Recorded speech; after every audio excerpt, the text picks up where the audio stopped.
Hi, my name is Michelle Crail, and I am a teacher at the Nursery in Sherman Oaks.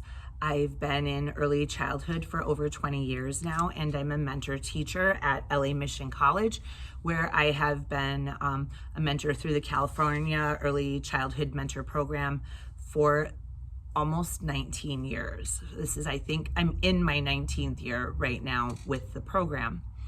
So when I talked about what I might do to assist current students, I decided to go back and talk to many of my former mentees, and I gave questionnaires to some of my mentees that I'm still in touch with that are in the field, and basically asked them, what would you have liked to know then, that at the time when you started in your own classroom, that you didn't know, that you didn't hear very much about in school, or that until you were faced with certain circumstances, you didn't know that this might be something that you'd want help with before, that you wish you would have known that at that time. And without a doubt, and I am sure it's not a surprise to anyone, is that a lot of people mentioned challenging behaviors. I think no matter what age group you work with, no matter what type of program you're in, whether it's a public, private, nonprofit, religious-based, almost any teacher with any age is going to bring up challenging behaviors as one of the biggest challenges for teachers. And I think sometimes in this case, we're talking about challenging behaviors as a whole, not necessarily pertaining to a child with specific challenging behaviors, maybe something that's coming through an IEP or that's related to a diagnosis, but just general challenging behavior that happens throughout the day, maybe even with the entire classroom vibe per se, and not necessarily even just one specific child. What can you do with challenging behaviors? Well, how I wanted to talk about approaching challenging behaviors in this series of questions is, how can we stop the behavior before it even becomes a challenge? And I think until you get into your own classroom and you recognize, number one, that the tendency exists to have this kind of behavior, you wouldn't really know exactly how to approach it until you're there, if that makes any sense. But I think without a doubt, the biggest way you can sometimes stop challenging behaviors from happening in a very broad sense is taking a look at your environment. Taking a look at your environment, what your room is set up like, thinking about the space that you do have related to the amount of children that you have, thinking about how your day is set up. If you have some freedom with your schedule and the structure of your day, how your schedule relates to some of the behavior. So one of the, as I said, one of the first things that I always think about is your classroom setup.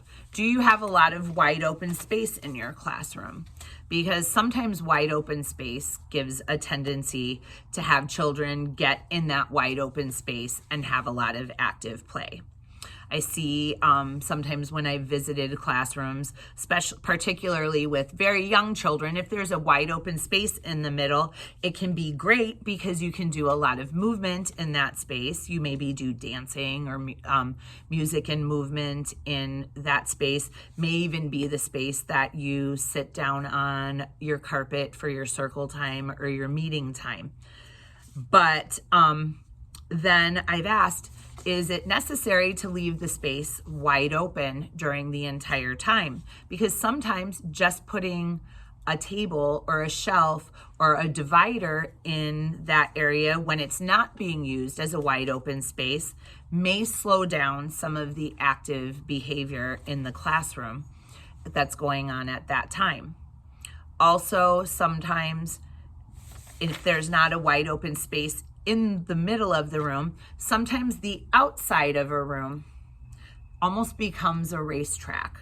If there's a circular way to run around the edges of the classroom. So sometimes you may want to think about having the area broken up with furniture.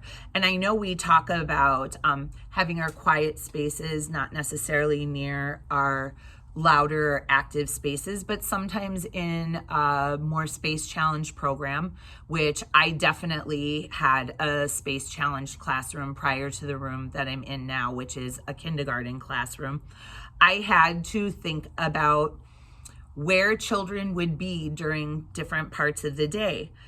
If it was a free choice time of day, I wanted to make sure that there were appealing activities on tables so that everyone wasn't necessarily on the floor, or that children were broken up into small groups, because when you have small groups, the noise level tends to be a little bit lower than when you have one large group together in one area.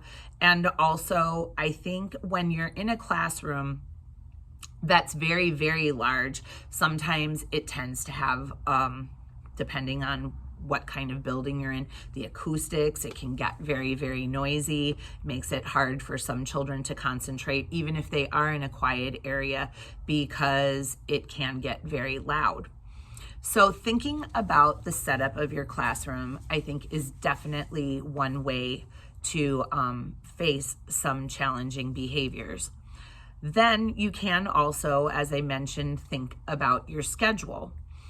If you want to have certain particular activities, which I found even in my kindergarten classroom in the afternoon, we do have a time when we have preset activities because it is kindergarten. There is still a lot of free choice because we are a developmental kindergarten, but in the afternoon we have social studies and science, and we alternate between those two things right now in this part of the year. And in the afternoons, we were seeing that the children were getting a little bit antsy and were getting a little bit out of control toward the end of the day. So even though there was a free choice time after they finished the work that they needed to get done for that day, we split the children up into separate groups. This wasn't something that we normally did, but we split them up into groups, and also very mindfully about which children were in different groups, and making sure, that we had a good balance of children in the group, some that maybe were leaders and some that were followers, some that tended to be a little bit louder and more dominant, along with some that were a little bit more shy, or pairing two children up that might not necessarily choose each other as a first choice for a partner to work with in an activity. And not only did that scaffold children's learning, not only was it giving some pride to the child who was helping maybe the child who needed it or wasn't necessarily the more dominant child, they got a sense of pride from helping. The other child learned from them. They learned from each other. We did this as an activity one day with puzzles. We gave each child a puzzle, and we gave them teams, that they wouldn't necessarily work with together. And I knew very well if the children had picked their own teams, it might have been louder, it might have been more chaotic, they might have tended to get silly, but the teams that we put together made for a very beneficial, calm experience. And we also realized afterward that some of the children that had been paired up actually learned a lot about each other and chose each other more often in play at other times, which also tended to make our environment a little calmer. I know that this is certainly not the solution to all behavior issues. But these are going to be some, quicker tips for new teachers, and I'm hoping then that I will be able to answer more questions, which I do have in subsequent videos. And so yeah, if there are 2 takeaways, take a look at your environment and take a look at your schedule and see if there's anything that you can do to mix it up a little in order to help certain things maybe turn around for you as far as challenging behaviors in your classroom. So that's all for today, and I really thank you for watching. And again, if you have a question that you'd like to ask, something that you'd like to know before you go out in the field, feel free to ask in the comments or feel free to shoot me an email. I will get back to you as soon as I can. I love to hear from students, and I will talk to you soon. Thanks, and have a great day. Bye-bye.